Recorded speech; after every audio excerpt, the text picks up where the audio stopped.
thank the Deputy Leader of Opposition. And I invite the Government Whip, Mr. Pakistan Hayes.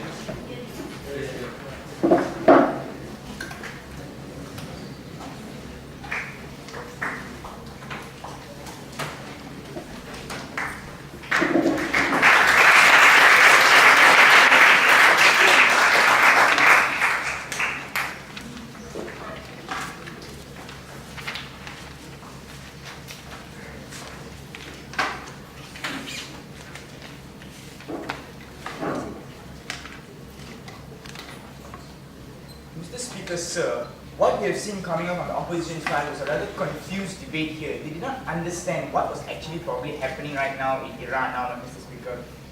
What's happening now in Iran is the Iranian government is actually working into programs of developing their nuclear research. It's not about whether they have the money or not. I don't understand why from the first speaker they came up and they talked about we are forcing Iran to develop. We don't care if they have the money or not. The motion states if they want to. So if they want to, go ahead. If they don't want, so be it. Now we are just saying we should support them, and all our reasons have been followed up from the first to the second speaker. We don't understand what exactly the opposition is trying to say today. First they came out and talked to us about human nature. I don't know how they linked human nature with nuclear weapons, Mr. Speaker. We don't understand how all of a sudden they're going to start throwing nuclear weapons like I'm throwing an apple to you and you're throwing an apple back to me. We don't understand this whole issue here.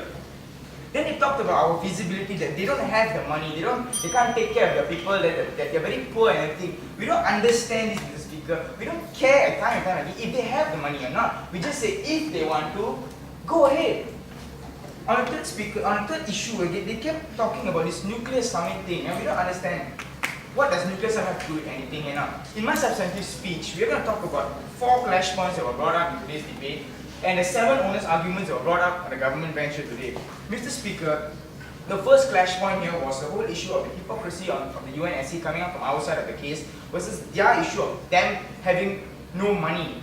Now we don't exactly see that clash here because we are saying, now the UNSC has 5 members there who already have these nuclear weapons. They're having the weapons and they're telling everybody else, you don't have these weapons because you can't have it. We developed it first, so we are securing ourselves with the NPT, and we are saying, fine, we have it, you don't develop it further. Now what gives these 5 seats and these people who have these nuclear weapons in the UNSC Council to tell this to other people? We say that it's not justifiable. It's not justifiable just because you developed it first, then you can tell other people that you can't develop it later. You can't develop it, Mr. Speaker. Now, what is their idea of them having no money? It's not the issue whether they're having no money or not. The fact of the matter is, speculation has already been out. Iran's already developing the programs of nuclear weapon development, Mr. Speaker. And we say, fine, let them go ahead. Let us not keep tensions high in the international politics arena, Mr. Speaker. Now, the second issue here was this whole idea of us forcing Iran to develop and coming up from their side, and we are saying we are not forcing them. Time and time again, from the first to the third speaker, we were telling you, we are not forcing anybody. Iran, you want to do it, you do it. You don't want to do it, fine. We're just here to tell you that we're going to support what you're going to do. Because of what we're going to see later, yes.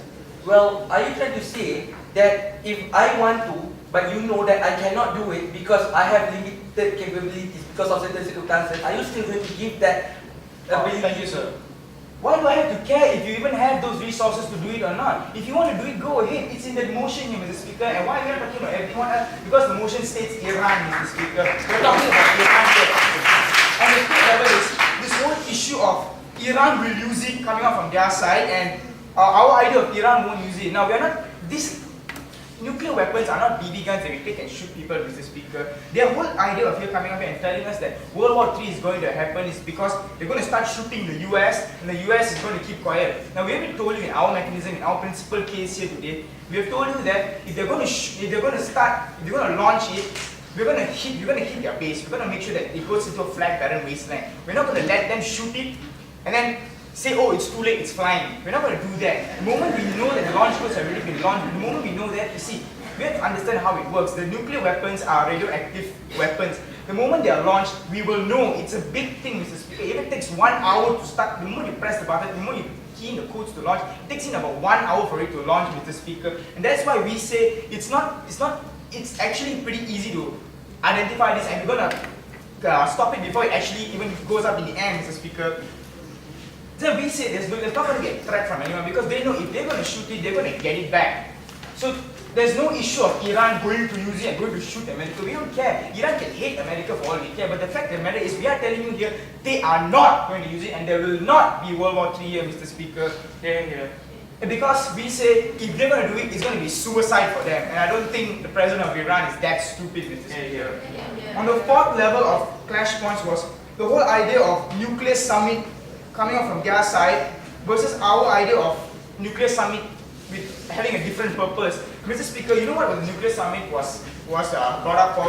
It was actually to, not exactly to say, it wasn't a summit to say, put down your weapons. It actually, in a way, a political agenda against Iran, Mr. Speaker. And what was discussed there was to secure the weapons from terrorists. It wasn't to secure it from, it wasn't to ask everyone to put it down completely, Mr. Speaker. The fact of the matter is, even France, who's in the UNSC 5 permanent seats, even France said they're not going to put it down. Now we said just because France is a big power doesn't mean gives France the right to say okay we are not going to put it down. So we say let it be equal. Let Iran have it and to show that the UNSC is not a hypocritic organization, Mr. Speaker.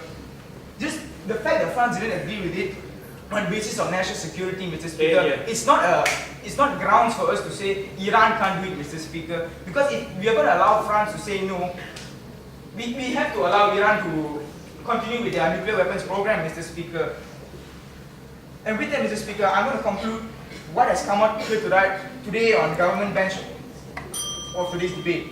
On the first level, we have talked to you how diplomacy is actually not working. Sanctions have been put up, many steps have been taken towards Iran, but nothing is happening. So what's the point? Let's just remove all of it and let them do it.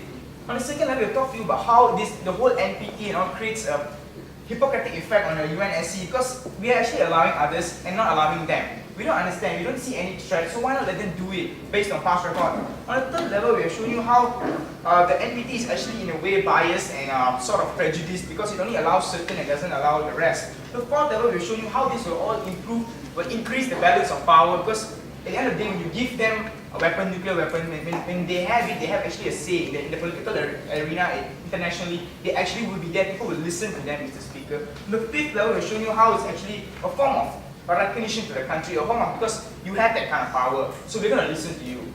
On the sixth level, we're showing you how the political system of Iran is not that easy and it's not just the president coming out and telling you, I'm going to bomb you because I don't like you, because it doesn't work that way, seeing that at 86 people he has to go through, Mr. Speaker. The seventh level will show you why World War III will not happen because Iran will not simply use the bomb because it's mere suicide for them, Mr. Speaker.